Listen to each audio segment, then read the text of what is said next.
Bonjour et bienvenue dans cette nouvelle vidéo de Draw My Economy qui est aussi la dernière de l'année. Aujourd'hui, on va voir s'il faut faire vacciner les enfants.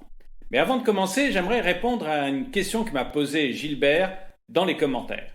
Gilbert, mon latin, c'est mon ancien prof d'histoire. Il est aujourd'hui prof dans le 93, il a retrouvé ma trace et il aimerait bien savoir si je me rappelle encore de ses cours. Et il me pose donc une question dans les commentaires. Que s'est-il passé en 1111 ? Eh bien, monsieur Monlatin, c'est très simple. En 1111, c'était l'invasion des Huns. Vous aussi, si vous avez des questions à poser, n'hésitez pas à le faire dans les commentaires. Toujours avant de commencer cette vidéo, j'aimerais faire un point. Je veux préciser que je ne suis pas spécialement anti-vaccin. Personnellement, je me suis vacciné, mais c'est pour mon travail et pour mes déplacements qui sont assez fréquents. C'est pas du tout par peur du Covid, parce que je pense pas être dans une population à risque. Je n'ai pas fait vacciner mes enfants de moins de 18 ans, et mon ex-épouse est tout à fait d'accord avec moi sur ce sujet. Et mes enfants de plus de 18 ans ont fait leur propre choix, et d'ailleurs ils n'ont pas choisi tous la même chose. Quoi qu'il en soit, aujourd'hui j'aimerais vous raconter l'histoire d'Aurélie. Aurélie, bien ce que tu as écrit, est prof en primaire. Elle, ce qui la passionne, c'est le français, et elle a la chance de l'apprendre aux petits élèves. Il faut dire que Aurélie, c'est une femme de lettres, un peu comme son père, qui était facteur. Et Aurélie, depuis le mois de novembre, les parents venaient la voir pour lui demander s'il fallait faire vacciner leurs enfants.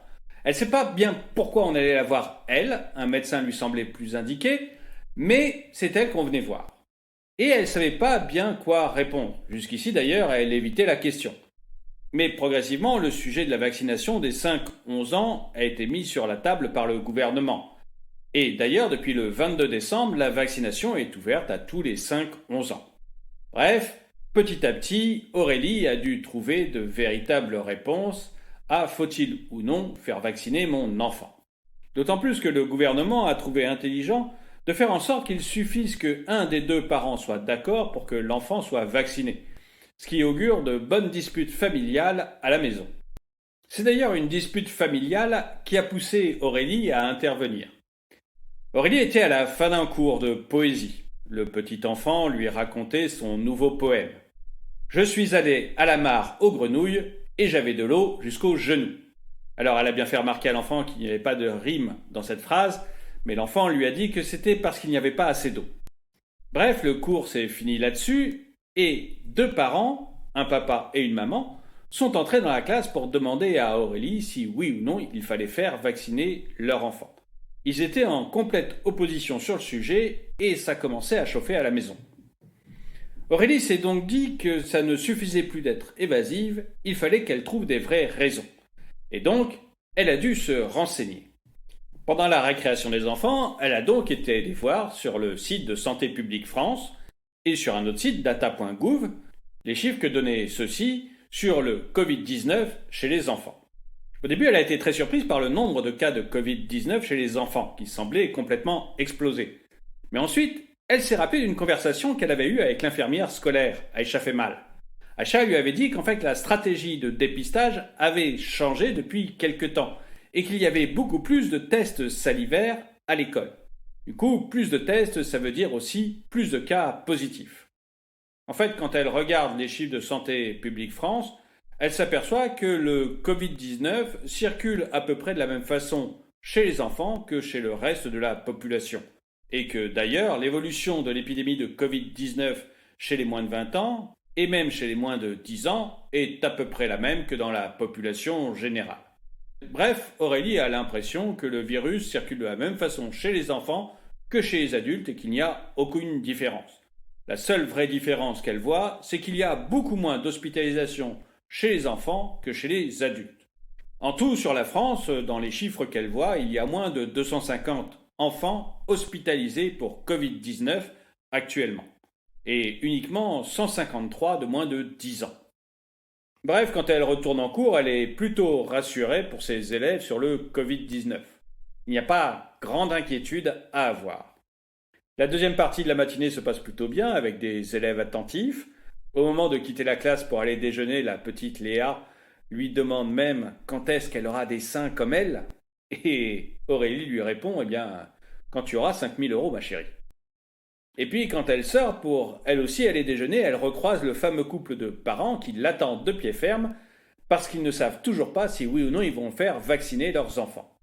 Aurélie leur dit ce qu'elle a trouvé, que les enfants peuvent être un vecteur de contamination du Covid, mais qu'eux ne font pas visiblement de forme très grave et qu'il y a assez peu d'enfants en hospitalisation. Mais à ce moment-là, la maman, qui est pour vacciner ses enfants, lui dit qu'ils peuvent quand même faire des formes très graves et qu'elle n'a aucune envie que ses enfants meurent. Et ça turlupine Aurélie pendant toute la pause déjeuner. Ça la turlupine tellement qu'elle va voir quand même combien d'enfants sont en réa et combien meurent du Covid-19. Au moment où Aurélie regarde les chiffres de Santé publique France, sur la France entière, il y a 35 enfants de 0 à 9 ans qui sont en réanimation et 8 jeunes de 10 à 19 ans qui y sont aussi. En tout donc sur la France entière, 43 jeunes et enfants de moins de 20 ans sont en réanimation. Et anticipant la future question des parents, Aurélie va voir le nombre de décès. Sur les 22 mois de Covid que nous avons eus, il y a eu 13 décès d'enfants de 0 à 9 ans et 15 de 10 à 19 ans. C'est-à-dire que pour tous ceux qui ont moins de 20 ans, il y a eu en tout et pour tout 28 décès du Covid-19 sur la France en 22 mois. Alors comme ça, le chiffre paraît peu parlant à Aurélie, ça lui semble très peu, mais est-ce si peu que ça? Elle décide alors d'aller voir une autre maladie que l'on a régulièrement, la grippe. Eh bien, d'après Santé publique France, il y a en moyenne 24 décès par an de jeunes de moins de 20 ans de la grippe. Et ça permet alors à Aurélie de comparer 24 décès par an de la grippe et 28 décès du Covid-19 en 2 ans.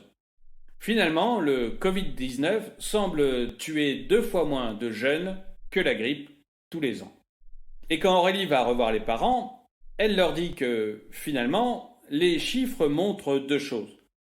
Le premier, c'est que le Covid-19 circule autant chez les enfants que chez les adultes. Et le deuxième, c'est qu'ils font des formes beaucoup moins graves du Covid-19. Et si les enfants peuvent être en réanimation ou même décéder du Covid-19, c'est finalement extrêmement rare. Aurélie leur dit que finalement, à son avis, ils n'ont pas plus de raison de faire vacciner leurs enfants contre le Covid-19 que contre la grippe, mais que c'est vraiment à chacun de prendre sa décision sur ce sujet. Mais vous, qu'en pensez-vous? Faut-il faire vacciner les enfants, bien que les risques qu'ils courent semblent très faibles, ou faut-il les laisser tranquilles? Dites-le moi dans les commentaires. Et le dicton du jour que me dit souvent ma nouvelle copine cocaïnomane. Tire un trait, tu y verras plus clair. Merci d'avoir regardé cette vidéo, c'était donc la dernière de l'année. Passez d'excellentes fêtes et je vous retrouve le 4 janvier.